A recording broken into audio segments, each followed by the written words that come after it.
Hello, everyone. Today we're going to be talking about IBM Fantasy Football Insights and human-centered design.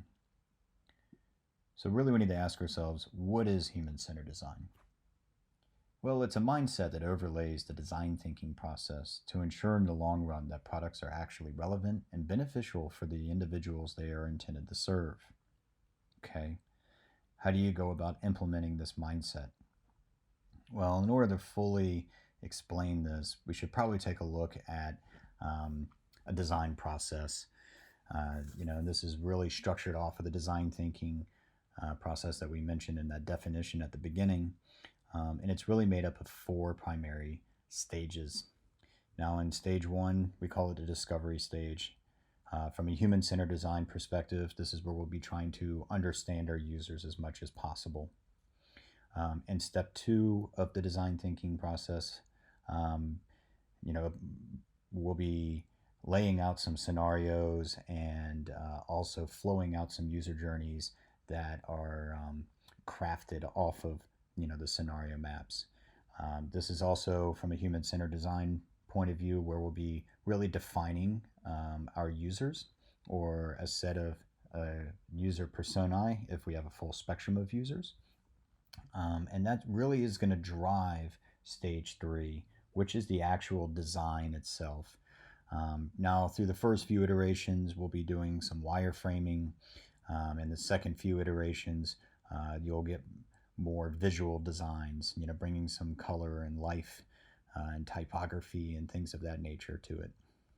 Now, throughout stage three, this is really where you'll see, reviewing of designs itself, trying to understand the feedback from both a user perspective and aligning your teams both internally along with the client to ensure that you are driving the design itself of what is going to end up being built, coming back to ensuring that it is going to be relevant and beneficial for these individuals. And this all is going towards the goal of accomplishing stage four, which is approval for development, which we'll speak on a little bit more down the road. Now, we did talk a little bit about the discovery phase and understanding our users. We all need a starting point for that, which is a challenge statement. And it really is just asking ourselves, what is the business problem and or challenge to solution on through design? Now, we need this as a starting point because a platform that doesn't solve a business problem or challenge is a problem itself. You run a risk of creating more pain points than you are trying to solve if you don't really have a one sentence statement here that you can reference or point to as you're going through the design process and making sure that we're all on the same page and that we're all working towards the same end goal. More so, this challenge statement or business problem is going to allow the team to create a set of success metrics. So we need to ask ourselves, what would success look like from the user's perspective? We need to ask ourselves what success would look like from the view of our client.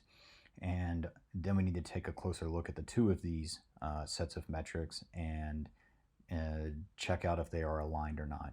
If they are not aligned, we need to identify where the gaps are so that we can try and narrow those throughout each stage of the design process, all the while making sure that we are implementing this human-centered design mindset. So an example of the challenge statement for the IBM Insights widget within ESPN's Fantasy Football would read as, how can IBM Cloud Technologies increase the user's confidence for who they start on a weekly basis? Fairly straightforward, very clear and concise, and it's something that we can point to and evaluate our work on and make sure that we are staying on the right path. Now, we also had some other known variables. We knew that it would be living on ESPN's parent application, that it would be a part of a NFL player's card, and with that, the two main features content-wise that are on a player card that we would want to address or that we were going to try to solution on would be from player score projections and a player sentiment, which is really the conversation or the sentiment of the conversation around a player across all media types. So we have podcasts, you've got video content, you've got articles that people are writing about this player. How can we analyze that data and create a sentiment around that conversation, all the while allow users to access that information as well? Now let's have a closer look at the human-centered design piece after taking a look at how it falls within the greater ecosystem of the design process. During our discovery phase, we are going to be trying to understand our user better. What is the current state of the platform, and what pain points do the users currently have with that current state? We will then compare those pain points against the hypothesized success metrics that we outlined from our challenge statement. We need to validate or debunk these success metrics. If any need to be added, we will add them in, and if any have been debunked, we do not get rid of them. We keep the reason why they were debunked. Now, also, we talked a little bit in the previous slide about the content that we were going to be using to drive the engine on increasing our users' confidence in setting their lineups. Is that valid? Does it need to be changed any? Or are we missing anything, or is it too much? From here, we'll start crafting out our user personae.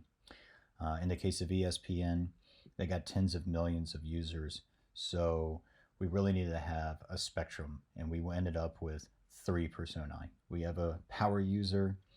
This is someone that would be looking at the application 4 to 5 days a week and analyzing their roster, as well as any players on the waiver wire that they might want to pick up. You have another individual that's on the opposite end of that spectrum. This user would probably come in and use the platform once a week to set their lineup, or look at the waiver wire to see if anyone out there is better that they would want to replace on their roster. Then you have someone that falls somewhere in the middle. This individual would come in a few days a week to analyze their roster. They're probably moderately active on the waiver wire and analyzing their bench players versus anyone that might be picking up steam over the course of the season that might be on the waiver wire. And from these 3 personae, we start laying out scenarios on the who, what, where, when, and why these individuals would be using the applications. At this point, we really start moving into the design phase. So we're going to start laying out user scenario flows based on the scenario maps or situations that we defined in step 2.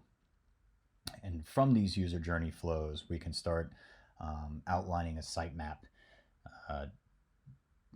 That's really going to give us as a designer an idea of how many screens are going to need to be mocked up. It's also going to give us an idea of how long it's going to take to get through the wireframing and visual design piece. At this point, we're going to evaluate our work up to date. And this is really going to be taking that challenge statement that we outlined at the very beginning and taking a look at what we've understood about our users, defined our users as, and our user journeys based on certain scenarios, and saying, are we on the right path? Does everything line up? And we will do this both internally as well as with the client. This is just to ensure that everybody's on the same page moving forward. We will then go through this process again and start laying out the information architecture for each screen for these user flows that we've decided to start wiring out. And once that is done, we will create the wireframes. And once again, we will go back through our work and evaluate and try and push our understanding of our users when we gain feedback, as well as really dialing in how we define the user personas and what scenarios that we really want to address through our design and to build. So let's take a quick look at a few iterations of design. The first 2 were well received by users. at first glance, and they are great for single player analysis. But they didn't really allow for a user to compare multiple players at one time. The user had to swipe through multiple player cards and really remember the metrics for each player. Now, the one on the far right allowed for player comparisons, but you can only compare one extra player at a time. And this really just wasn't that beneficial for a user that might want to analyze someone in their starting lineup against 2 or 3 players on their bench, or say 1 player on the bench or 2 players on a waiver wire. So we still had some pain points that we needed to address. And lastly, with that comparison view, with the amount of data that we have on the screen, when you're adding another player or sometimes 2 or 3, the sheer amount of data to be visualized can get pretty crazy pretty quickly. So we needed to find a way to allow us to move through comparing players that allowed a user to digest information easily and also be consistent with a single player comparison view. So we go back to the drawing board, and we, in our later iterations, kind of go through this process once again, and we really, before even doing any kind of other designs, start iterating on what it is that we understand and can define, and what potential areas or ways we can alleviate our feedback, our pain points from our feedback in through the course of design. Now, the closer you get to a final design in of itself, you really need to start talking with your lead developer a little bit more. And that's because, this individual is going to start thinking about scoping, and feasibility and how they're going to go about having this thing being built. It's just a really good time to, evaluate and align internally with that team. And that way there are just no surprises when they get handed off like the final documentation. So we took that final feedback and we did a few things for our final design. We summarized our information for projections, as well as summarized our information for player buzz. Our way of doing that is that we took the projection curve and we basically just said, okay, what is the overall projection? And let's give them the score of the floor for that player, the score of the ceiling for that player, and the likelihood or percentage chance that a player would fall short of that either floor or that ceiling. For the player buzz, user feedback was, it's a lot. So let's just give them the overall sentiment around the conversation of that player. So what percentage of the media content was negative versus what was positive, and also what is the number of pieces of content that were analyzed in order to create that sentiment. And within each one, you'll see a show more. This allows a user to kind of drill in and see more evidence that would be kind of elaborating on each of these topics. So for example, for projections, I click on show more, and the user is now given the full distribution curve for their projections. And here we can visually depict where their floor starts, where their ceiling starts, and where their likelihood to score is in between. Underneath of that, we can also give them some trends from the season. So how many games have they busted or boomed or exceeded their weekly score? And then also, what is their weekly average? As for the comparison conundrum, we really decided that it would be taking content and allowing them to swipe through the different buckets. So we have like a busted, a projected, and our boomed, and then our trends. So therefore, we will give them 4 content buckets to swipe through and analyze up to 2 extra players, 3 extra players for against their their starting point in the player card. Now, once you get to the final design, we again go back and address a few things for approval. Feasibility of the UI. Can this be built? And then also, can it be built in the time that was originally scoped? From here, we also need to ask ourselves, is it documented well enough for development to build off of? We don't want to burn any time through the build phase because we didn't fully document a transition or an animation, or what happens when a particular thing is clicked, or what doesn't happen when a particular thing is clicked. And then, of course, last but not least, is client approval. We need to make sure they sign off on everything and that their definition of success is also being met. Now, if all goes well, you'll have happy users, just like our friend Aaron, who won his league with the aid of IBM Insights by Watson. Thank you.